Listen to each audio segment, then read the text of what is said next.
Hello, everybody, and welcome back to Commentators Corner. It is Thursday morning, February the 17th.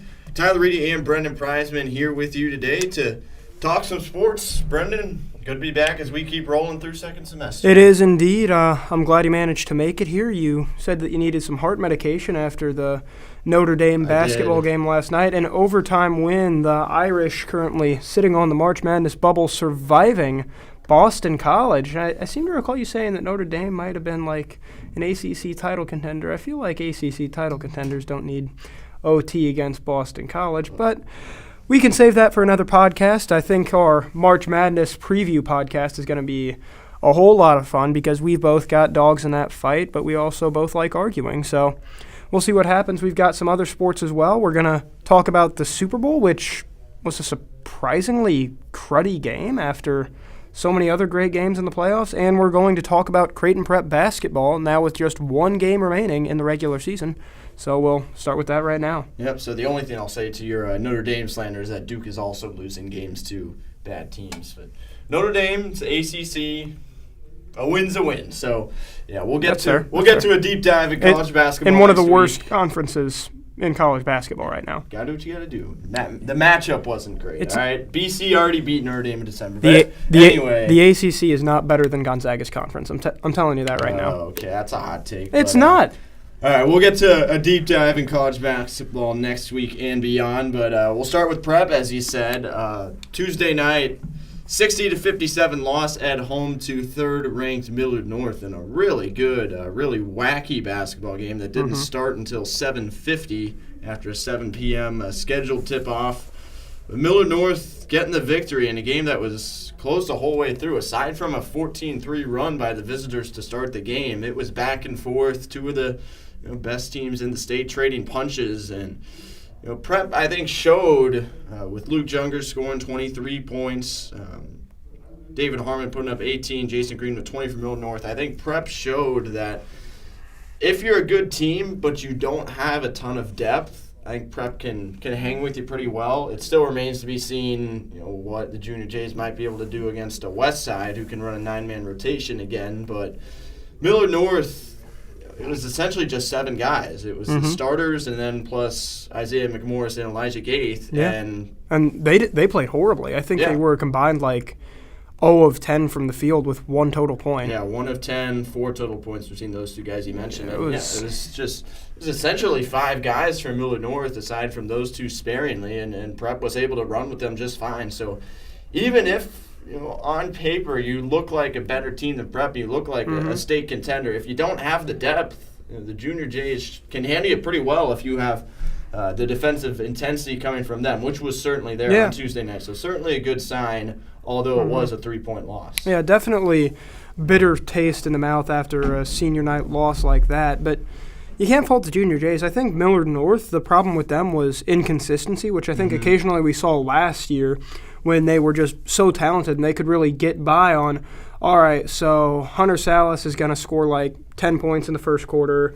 Then we're going to have Jaden Johnson score like 7 in the second. St. Thomas is going to score 12 in the third, and we should be fine by the fourth quarter to just finish things off. I think that was kind of what it was like today because they jumped out to that 14-3 lead that you mentioned and then took their foot off the gas like really quickly, allowed basically just Luke Junkers to get back into the game all by himself. He had 16 of Prep's first 18. Jason Green played really well on defense all game. Credit to him for 5 blocks. I have no idea how many rebounds, but my guess is it was at least 8. Yeah, it was 10. 10. So another double-double for him. I think that's his 20th on the year. That's his 7th straight game with 5 blocks or more. If not for Isaac Trout, he should really be getting some consideration for Gatorade Player of the Year in basketball in Nebraska. I'd think. I'm not sure who else you could put up there aside from those two. Yeah, well, one of the guys that you could think about is somebody we're going to see on Saturday night when Prep goes to visit Central, and that's Jaden Dawson, the Loyola Chicago commit. And Central is a 2-man show if I've ever seen one. Dawson averaging 17.1 points per game. P.J. Davis, another senior, at 16.8 points per game. Their next leading scorer after that is Kay Paljor who only averages 5.3 points per game.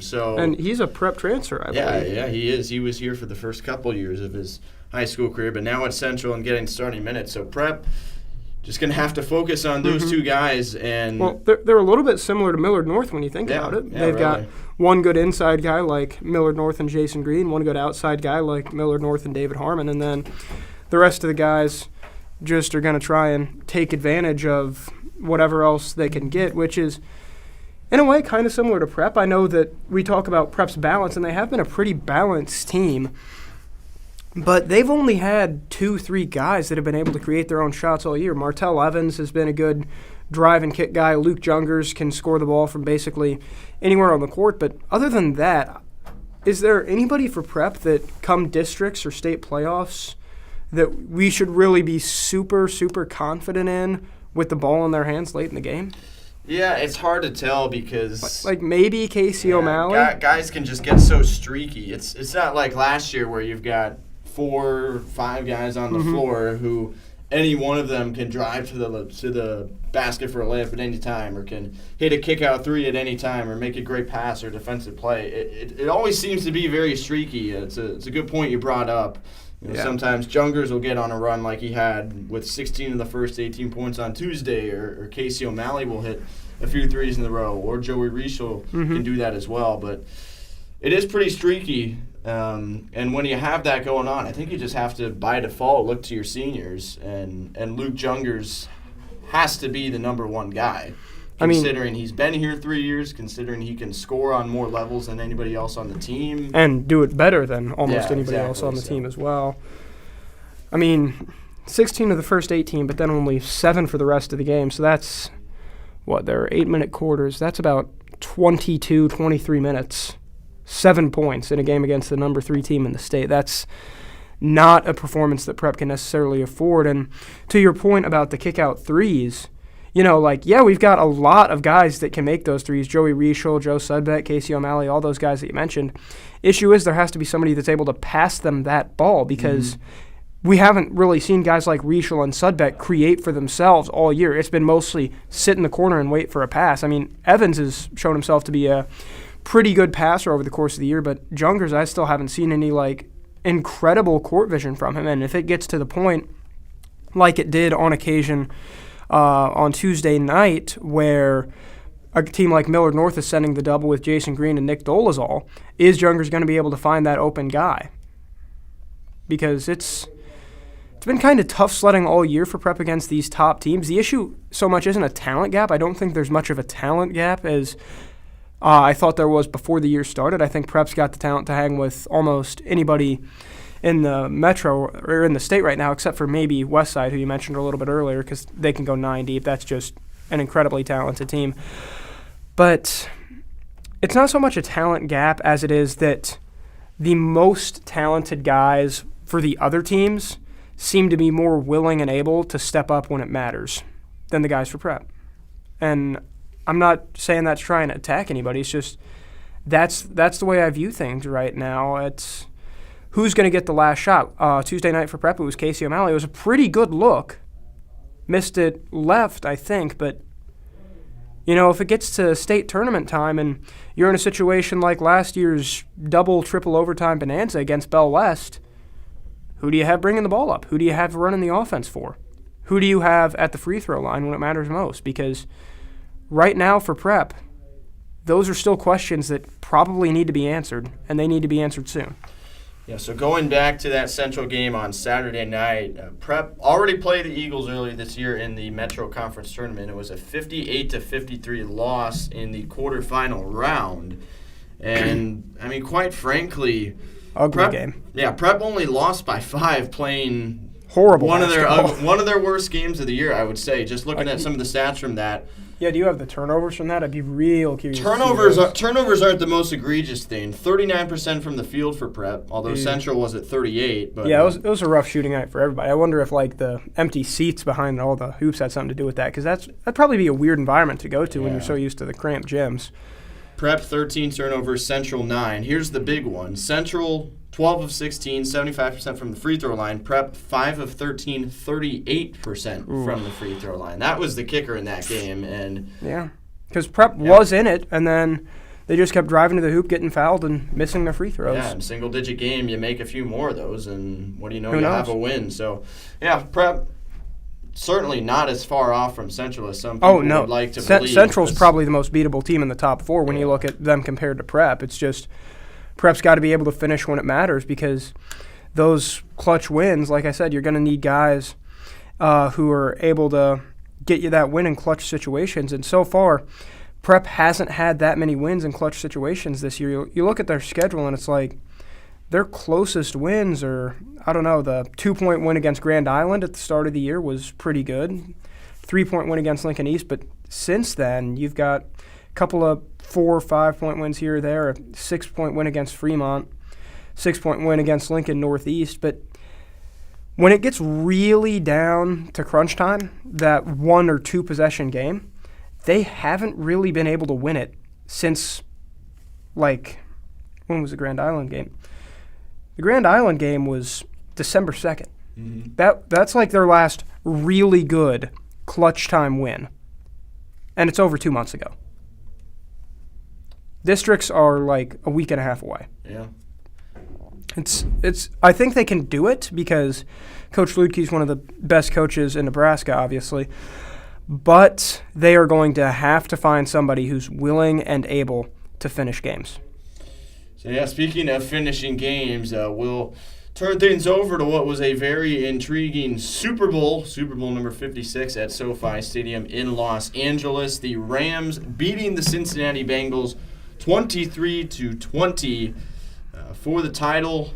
Matthew Stafford, 26 of 40, 283 passing yards, 3 touchdowns, 2 interceptions.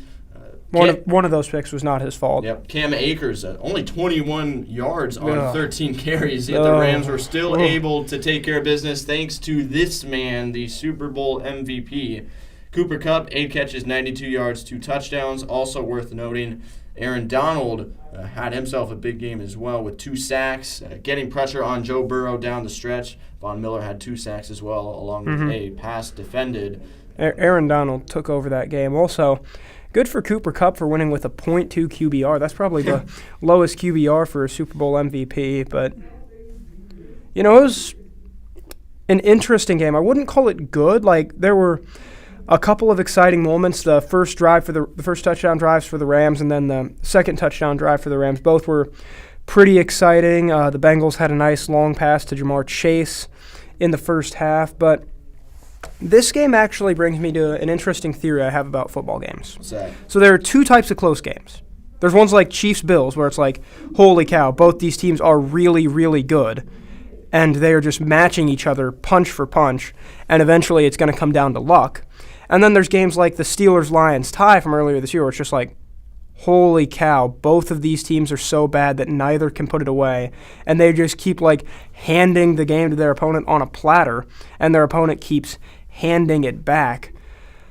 But I feel like, especially since it's a Super Bowl, the fact that it was close and that it wasn't decided until the final minutes will end up giving it some help historically, because it was not a fun game to watch. I was watching it with some of my basketball team, and it was just like, yeah, sure, there were some good plays, but we weren't enjoying it as much as I enjoyed, say, the Chiefs 49ers Super Bowl from a couple of years ago, even though that margin of victory was wider. But, I mean, both of these teams tried very hard to lose the game at different points. For the Rams, it was continuing to run the ball. Here's their stats for that game. 23 carries, 43 yards, a long of 8. Their yards over expected, I know that's an advanced stat that some metrics like to use. Their yards over expected for running plays, -37. It was bad.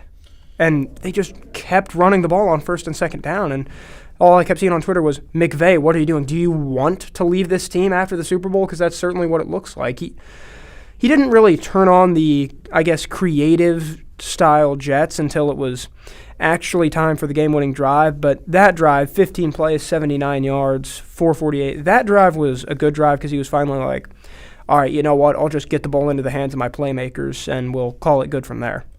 And just to throw in some Bengals stats as well, Joe Burrow, 22 of 33, 263 yards and a passing touchdown. Sacked 7 times. He got that win at Tennessee in the divisional despite being sacked 9 times. However, could not survive the Rams defensive line onslaught. This time, Joe Mixon, 15 carries, 72 yards, along with a 6-yard passing touchdown. T. Higgins, 4 grabs, 100 yards, 2 touchdowns. Jamar Chase, 5 for 89 yards. And, I was right.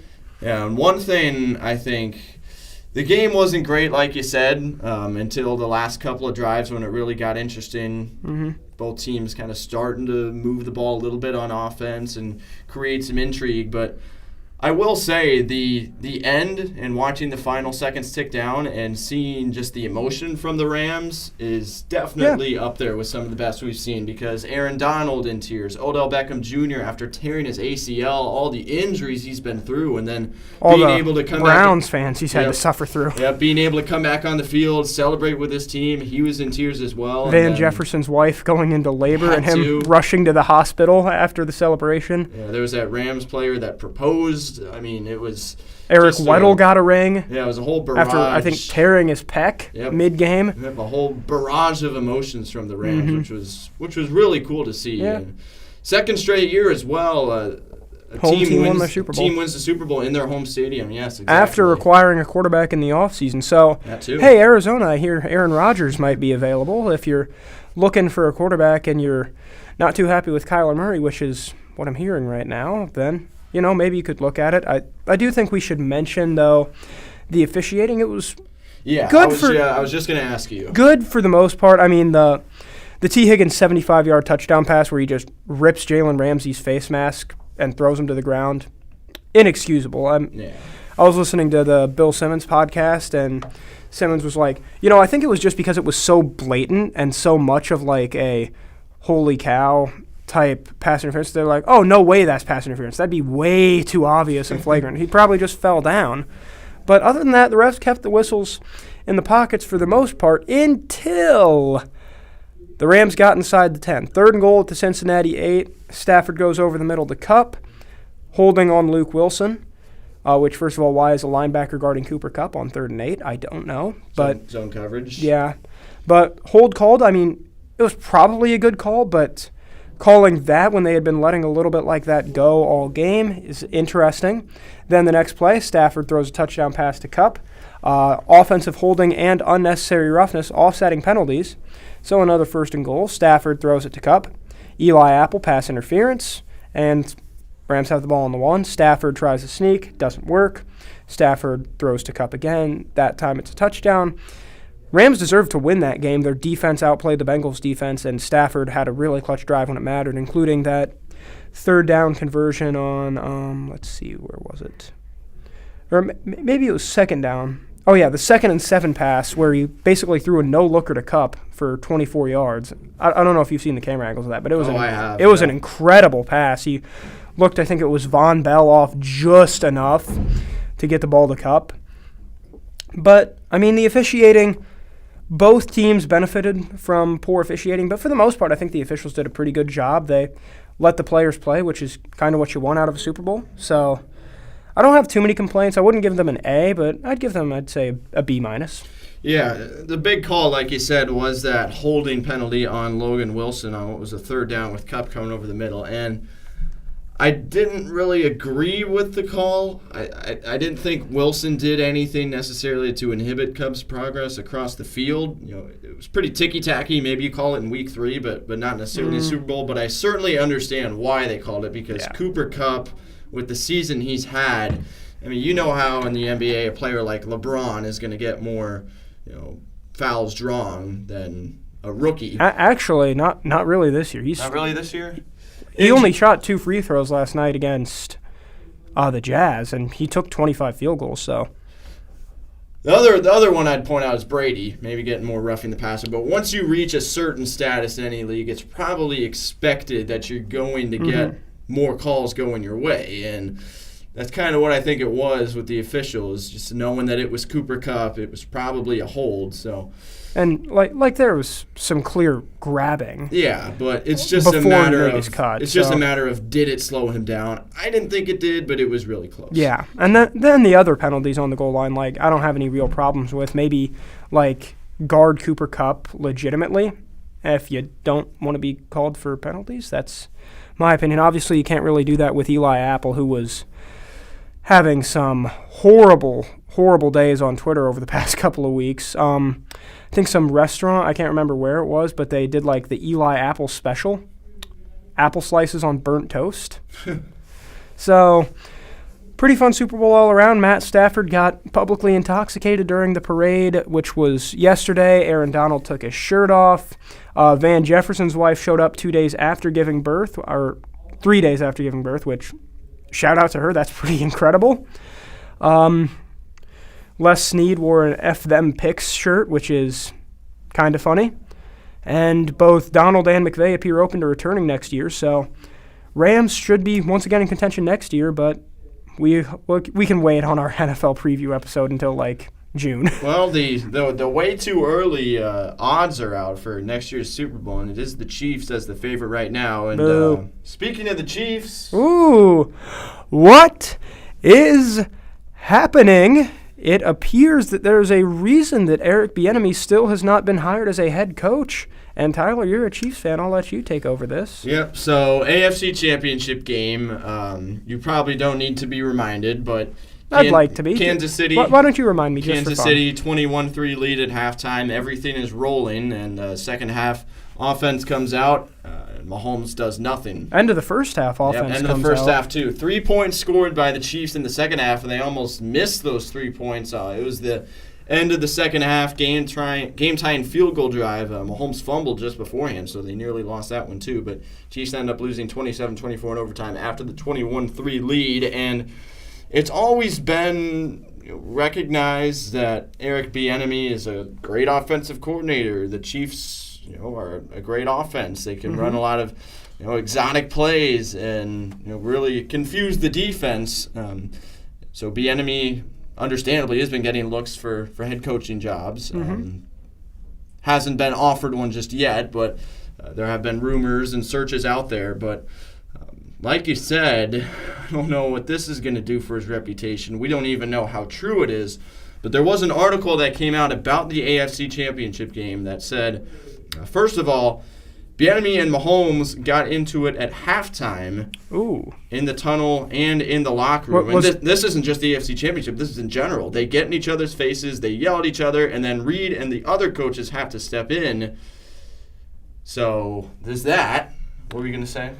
Well, I was wondering if it probably had something to do with the screen pass to Tyreek Hill because I know Tyreek Hill is incredibly fast, but when you're on the 5-yard line with no timeouts, that's not the play you call. Yeah. You don't try and run a set-up screen swing pass with 5 seconds left and then hope that your blocking holds up long enough for Tyreek Hill to get in. You just run a slant. You probably get open. And then also in the article, I'll paraphrase here, there was an instance cited where there was this exchange after Bieniemy called a play. So Eric Bieniemy, offense coordinator, calls an offense play, and then Andy Reid says, "No, run this." Bieniemy says, "What the heck?" And then Kafka, who's another offensive coach, says, "We're blowing this game." And then Mahomes says, "Call the darn player, I will." So they're all Thank you for the censoring. Yes, they're all in communication with each other, and it's just disagreement. And, I mean, it's just weird to think about it this way because as a Chiefs fan and somebody who has seen Eric Bieniemy's press conferences and seen his mannerisms on the field, he's always been a mild-mannered guy. Seems like everything is in pretty good harmony between him, Reed, and Mahomes, and the offense rolls just about in any game. In any it's situation. Been an incredible offense, too. There's no real reason, in my opinion, for Reed to be saying that Bieniemy's doing a bad job and that the plays need to be changed. I mean, unless it was Bieniemy overruling everyone else on that screen pass on the goal line, which I'm not sure there's anything about that yet, then I don't see any reason to question him because he's been one of the main reasons this team has gone to 4 straight AFC title games. Scheming can be just as important, if not more so, than your players in some instances, and Bieniemy's scheming has been absolutely fantastic. So, I mean, maybe this could be Andy Reid finally getting a Super Bowl ring and letting it go to his head a bit. That there's a good chance of that because he's been one of the better coaches in the league for 2 decades now. But there's always that undertone of like going full Reid, blowing a big game. He lost that Super Bowl to the Patriots in 2004, not really his fault. Donovan McNabb may have been like concussed or really, really sick or hurt during that game. Terrell Owens was playing on a broken leg. Eagles never made it back to the Super Bowl after that. Goes to the Chiefs, has a lot of really solid teams that never do anything in the postseason. They blew that one 24-point lead to the Colts that one year where Andrew Luck recovered a fumble and scored. I can't remember which year that was. 2013. Yeah, 2013. But until he got Mahomes, Reid was always known as a great guy and a great coach who couldn't win the big one. And I do wonder if that winning the big one, like it does for so many organizations, like it did for the Philadelphia Eagles, like it may do for the Rams, if it went to their heads. Because it may have. Yeah, and it's important to remember that this is just an article that came out. Nothing is official. Nothing is confirmed. We haven't heard anything from Bieniemy, Reid, or Mahomes in reaction to this. So at this point, it's all just rumors and reactions and people throwing words at each other right now. So we'll keep an eye on that, but just something interesting to note here as we wrap up this week and move on to next week. So looking ahead, we will have our next show out on Tuesday, not Thursday. Ooh. You will not be here on Thursday, so it'll be a little bit earlier. We will do a deep dive into the NBA, college basketball, as the NFL will be firmly behind us. And then we'll have a brief Olympic recap as well. And then we'll have a Reedy rant. Oh, boy, yep. So in case you're keeping up with the MLB, pitchers and catchers were supposed to report on Tuesday, which is normally the mark of the official start of the baseball season. They did not. There is still no deal between the owners and the players, and Tyler Reedy will do a deep dive onto why Rob Manfred is a bad commissioner. Tyler, you think he's the worst commissioner ever or just in our lifetimes? I think he's the worst commissioner of the all 4 sports right now. I'd have to do some more research to look at the history of commissioners. But, I don't know how much of it will be geared toward Manfred himself or how much of it will be geared toward the two sides of the owners and the players. Yeah, but the owners. that will be figured out by Tuesday. So it'll be basketball, it'll be fun. Be the Olympics, and it will be baseball. So, anything else before we wrap this up? Well, barring something unexpected, like unless the USFL turns into a really big hit and we have to start covering that, this might be our last football podcast as high schoolers. Wow. So, well, maybe we can bring the prep football schedule for next year up in April when we have nothing to talk about. Perhaps. Well, we'll have basketball to talk about. There's a chance, yes, that's true. But in case this is the last football-related podcast that we do as high schoolers together, thank you all so much for listening. It has been a joy to do this, and we'll probably end up doing a conclusion like this a lot more as the year winds down. But, I mean, it's been so much fun to do this. It's been so much fun to have people listen to us. So thank you all for that. Thank you all for tuning in. Please keep tuning in because even though the football's gone, we still got plenty of sports to cover, as Tyler mentioned. See you all on Tuesday. Yep, Tuesday. Have a great weekend, everybody. See you next time.